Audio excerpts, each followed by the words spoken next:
Hello everyone, this is episode 11 of my Crewmate series, and yeah, I've been trying to release the next few episodes in my Jool part quite quickly. Anyway, at the moment, I'm picking up right where I left off and leaving Laythe. You can see I've planted the flag and I've decoupled the parachutes as I mentioned I would in the last episode, because altogether they add an extra 0.3 tons of mass, and for a lander that weighs this little, you can see it is tiny. That is quite a big change. Yeah, this lander is certainly rather minimalist. I haven't gone to great lengths to make it huge or any means, because you can either go for a giant approach, and that certainly would work, or you can go for a tiny approach, which will also allow for the same thrust to weight ratio.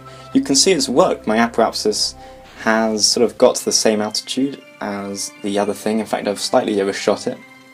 And now we're on to the liquid fuel and oxidizer stage, which allows us to match orbits, which we did quite quickly there, and rendezvous, which isn't so quick. Which, yeah, as you can see, takes quite a while. This is all sped up a lot. I'm getting better at it, I think.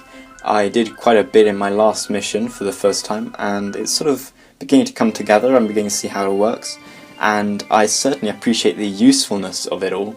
But it is tricky and tedious, which is why I don't have a Vall lander. I have one for Laythe and Tylo pretty much because you need one due to the extreme amount of gravity on them. But for Vall, something the size of Elu or something, it's not too necessary, so I end up not using a lander. You can see I've actually overestimated the fuel needed for this stage by quite a bit. I end up with over half the fuel left, and as you can see, the rocket starts spinning with some phantom forces or something. So I switch back, use the torque wheels inside to slow it down. I apologise for being on the dark side of Laythe. I mean, you can't really see what's going on too well, but the lights on my EVA suit certainly help. You can pretty see what's going on a bit. And that there is the Tylo lander, which I was talking about, which is also a very small, very low profile, and has almost relatively negligible mass compared to the actual rocket. It really doesn't weigh much at all, and also in order to maximise efficiency, I've gone for an asparagus system, which doesn't have much fuel in each stage, but will allow the rocket to get a lot more delta V. You can see here I'm trying to approach Tylo next, despite Vall being the nearest one. It would make more sense for me to go to Laythe than Vall and work my way out around Jool's moons until I get to Pol, but I'm actually going to be going from Laythe to Tylo, then Vall, and then Bop, and then Pol, which isn't so efficient, but you can see why. As I mentioned, I don't have a Vall lander, but I do have a Tylo lander. So in order to land on Vall, I'm going to have to take the whole ship, and it'll be more efficient if I've already used the Tylo lander and it's not any more part of the ship. So yeah, I end up going to Tylo first. As you can see though, if I leave my current trajectory, I'll get another Laythe encounter, which will pretty much ruin all my speed. And then, with a little bit more burning, I get into Tylo 1, which I've got to say was quite lucky. You can see here the power of a gravitational slingshot, because my apparatus around Jool is pretty high, you can see from map view. Almost an escape trajectory, just simply from a gravity assist. I might use one of those to escape from the Jool system later on if I really am pressed for fuel. But in the meantime, let's just focus on Tylo. Tylo is, as I said previously, I think in the last episode, the same size as Kerbal. It has exactly the same equatorial radius and pretty much the same gravity, and that is quite a lot. It also doesn't have an atmosphere, so slowing down and landing is much harder. And also it means, due to the amount of gravity, I've got a lot of speed to bleed off once I get into an orbit. I decided to get into a very low altitude orbit. You'll see it much lower than I normally do, just because my lander will then have to do minimal work to rendezvous and match orbits with the orbiter. If the orbiter is in such a low altitude, then my lander doesn't have to have too much fuel to get so high up, and I can burn horizontally quicker than I normally would. Yeah, we're now into a Tylo orbit, and we've began. Yeah, I made I might have already shown them, but it has been quite quick. The contracts have been completed, a few of them. I've definitely got one for planting a flag on Laythe, a few more for science around Jool, and yeah, I've been taking science samples from the surface as I go, but no science gear on a rocket. I mentioned that previously, but we'll still be able to get some. We've almost completed the tech tree, so it's not necessary, but it would be nice to see how much we get anyway. Anyway, you can see that's a pretty good orbit. It won't be too hard to match, and then rendezvous. But right now, it's time to decouple my lander. The lander, as I said, is very small, and certainly doesn't look capable when you think of other sort of big missions to Tylo you might have seen. It certainly doesn't look too powerful, but the extremely low mass allows for a very high thrust-to-weight ratio, which is exactly what you need when trying to escape from Tylo. Anyway, here we go, about to decouple the lander, and now it's just time to get onto the seat, and then we can burn. You can see when I got onto the lander, the staging sort of messed up. I've got to reconfigure that at the moment, which did take a short while. It was a bit inconvenient, but didn't matter too much. And there we go, we're burning. Here you go, you can see the asparagus staging I was talked about earlier, and it gets through its fuel very quickly. You can see it only has about 15 units of fuel in each side, so 30 units altogether, which isn't much. We then have another stage which is about to empty, and there we go, and yeah, another slightly bigger one which we're using now. After that we have an even smaller one, which leaves a tiny lander which doesn't have landing legs, you'll notice. Only 3 sort of curved prongs, which are made of those very tiny struts, which have a surprisingly high impact tolerance, and also are massless parts. In the VAB it actually displays them as having a small mass, but they are massless, so that really helps when trying to land on Tylo. Anyway, we're nearly there. It certainly looks like we're going to have enough fuel for a soft landing, but whether we're going to be able to get back certainly doesn't look doable with this rocket. Like, that is tiny, so I might have to get creative when the time comes. Anyway, there we go, a slightly soft landing, a bit of a jolt, but Guston Kerman certainly looks happy with himself there. Look at him go. It's now time to get out of his rocket and get some, well, I was about to say fresh air. Whoa, look at that, quite a jump. When that happened, I've got to say, I was a little worried that Guston was going to die, because Kerbals can be a bit fragile when that happens, and the gravity on Tylo is certainly quite strong. You can see he's sort of being pulled into the ground because of the high gravity, and also due to Tylo's lack of an atmosphere, there is no buoyancy, which would be present on Kerbin. There we go, we had enough fuel to land, but hopefully enough to rendezvous, although it certainly doesn't look it. Due to how small the lander is, we don't need a ladder for this part, we can get straight into the seat. And in order to maximise efficiency, which we clearly need, I make use of a little trick whereby I shut down the Rockomax engine. You'll see by doing that I then maximise my thrust to weight ratio initially, and there we go. From the off I have full power, which is definitely more efficient. Quite quickly actually we raise our apoapsis by a lot more than I thought, and I probably should have burned horizontally much sooner, so this certainly wasn't the most efficient ascent trajectory. But ultimately we get fairly good, and now it's time to get creative, as I said, with the EVA pack. A method I hadn't really ever planned on using, but we are going to use it now because it really is the last resort.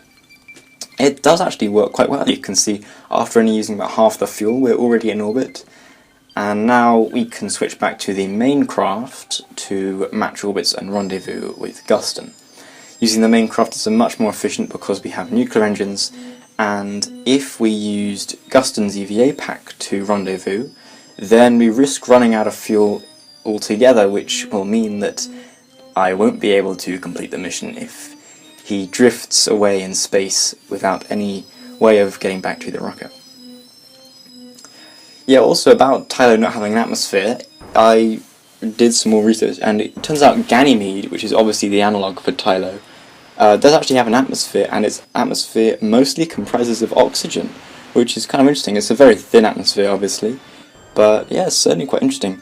It's also the biggest moon in our solar system, and is about, yeah, quite a bit bigger than our moon, the moon, but is by no means the size of Earth. I don't know what's going on there, but it definitely is the analogue for Ganymede. You can see, because of how the planet, how it looks, the size, and also if you look at the orbital resonances on map view, you'll see that Laythe, Vall and Tylo orbit in the same resonance and the same heights as Io, Europa and Ganymede. We actually overshoot a little bit, and Guston is left there, so we have to do some small work with the EVA pack, but certainly not too much. After a bit of waiting around, we get a pretty close encounter, and yeah, I didn't use too much fuel at all, and it's gone pretty well, I've got to say. We've conquered Tylo, which is one of the hardest things you can do. I don't know what's harder, an Eve return mission or a Tylo return mission. They both have hard parts. Eve's certainly much easier to get to, but the atmosphere means getting out is much harder. So, but then Tylo's much further away and landing is much harder, so I don't know. But it's definitely a hard mission by any way you look at it. Now it's time to get to Vall. We should have enough time to do that in this episode, because it doesn't require so much work. It's not too far away, and the gravity isn't too bad. It's about the same as Elu, and yeah, that's not too bad at all. It would make sense for it to be the analogue of Europa, but based on the looks of it, it doesn't look like it too much. It says it's icy in the game, but I'd say Elu looks much more like Europa than Vall. But yeah, it's pretty interesting. Vall is also the first planet that I'm visiting in the Jool 5 challenge that has an Easter egg, but I don't know where it is, so I don't end up visiting it. So yeah, sadly, I'm afraid not. There's quite a bit of potential for Easter eggs in the Jool system, but I won't be visiting any in the meantime. After taking a bit more science and completing some contracts, or well, progressing, I did actually forget an antenna or a satellite dish on my rocket, I've got to say, so I can't complete the contracts unless I recover Guston. So let's all hope this works, otherwise we're going to have a lot of red faces back at the R&D department. Anyway, not too much of a burn to reduce my apoapsis and get a Vall encounter, but as I say, none of these planets other than Laythe have an atmosphere, so slowing down is always a costly process. I accidentally time warp a bit too much, and you can see the physics calculated it wrong, and despite having a pretty nice trajectory, I end up with a direct collision, as you can see, so I have to do even more work just to correct that, which certainly wasn't nice. It wasn't a nice surprise, and yeah, it's quite costly because I had to do a lot more work, and not only do more work but redo work. I had to do it all over again and basically did that maneuver twice. From Vall, as I said, no lander. I'm basically just going to deal with the whole rocket from here, and yeah, I've burned through, I've got to say, a bit of a double-edged sword. It's kind of good. I've burned through more fuel than I would have thought, so my thrust to weight ratio here is better. But at the same time, I've burned more fuel than I would have thought, so I don't know how that bodes for the rest of the mission. The engines I'm using are very efficient, but yeah, I thought I would have had slightly more fuel by this point. You can see those tanks are just about to empty. In fact, we're about to deploy them any moment now. There we go. And now we just have that sort of central column, and since all three of those engines are using it at once, it's going to empty its tank about 3 times faster. You can see the really quite poor thrust to weight ratio on this craft. It took ages to slow down. It's actually quite close. We only get to a nice slow speed a few 100 meters above the surface. Sorry. And there we go. We can now begin to come down, deploy the legs, and get a vaguely soft landing. Look at that. Not too bad.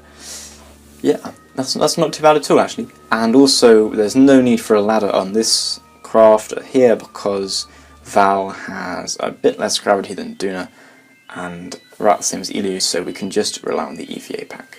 When you go into a crew capsule, any crew capsule, and then back out again, your EVA pack automatically refills. So that's how I managed to use this again. It certainly helps a lot. Otherwise I'd have run out of fuel from my Tylo mission. There we go, we've planted a flag on Vall as well. Things are certainly going pretty well. We've landed on two moons in this episode, and we've recovered him from Laythe. But we're only 15 minutes in. I think there might be enough time at least to get somewhere else. The service of Vall certainly suggests it's another analogue for Europa, which you may have known is in quite a big sort of, I want to say debate, but certainly quite a lot of discussion, because Europa is definitely one of the biggest contenders for life in the solar system, due to it being mostly water underneath. There's certainly quite a lot of buzz about that at the moment, and yeah, it's certainly very interesting. Also, interestingly enough, Europa has actually got quite a lot less gravity than our moon, but in game, Vall has about 50% more gravity than the Mun, which did make it harder than I thought. Initially, before I'd done any planning and sent out the mission, I thought Vall was about the same size as Kerbin's Mun, but quite shockingly it wasn't. Anyway, now that we've escaped Vall, it's time to escape and get past the 3 innermost moons and get to Bop and Pol, which are much smaller. They look almost like they're resembling sort of captured asteroids and are on very inclined and eccentric orbits. You can see that requires quite a bit of a plane change, which I actually overshoot and have to redo it again. I've got to say, parts of this mission haven't been too efficient. I do my plane change at my apoapsis, you might have seen, because I've realised now that is the most efficient way to do it. And here we come. We've almost got a nice Bop encounter. There we go. Bop, the home of the Kraken. We should be able to at least get into orbit before this video ends, and that's certainly a pretty good place to end, I'd say. It is tiny and has very little gravity, so that shouldn't require too much work. I'd say we've definitely got the hardest parts of our Jool 5 mission challenge over and done with, but you can see I've drained through quite a lot of fuel, so I'll sort of have to think about what to do with that later on. In the meantime, I can see that we're now getting to a pretty good orbit, we're almost there, and it still leaves me to say I'll see you in the next episode where we attempt to land on Bop and Pol. See you then, thanks for watching.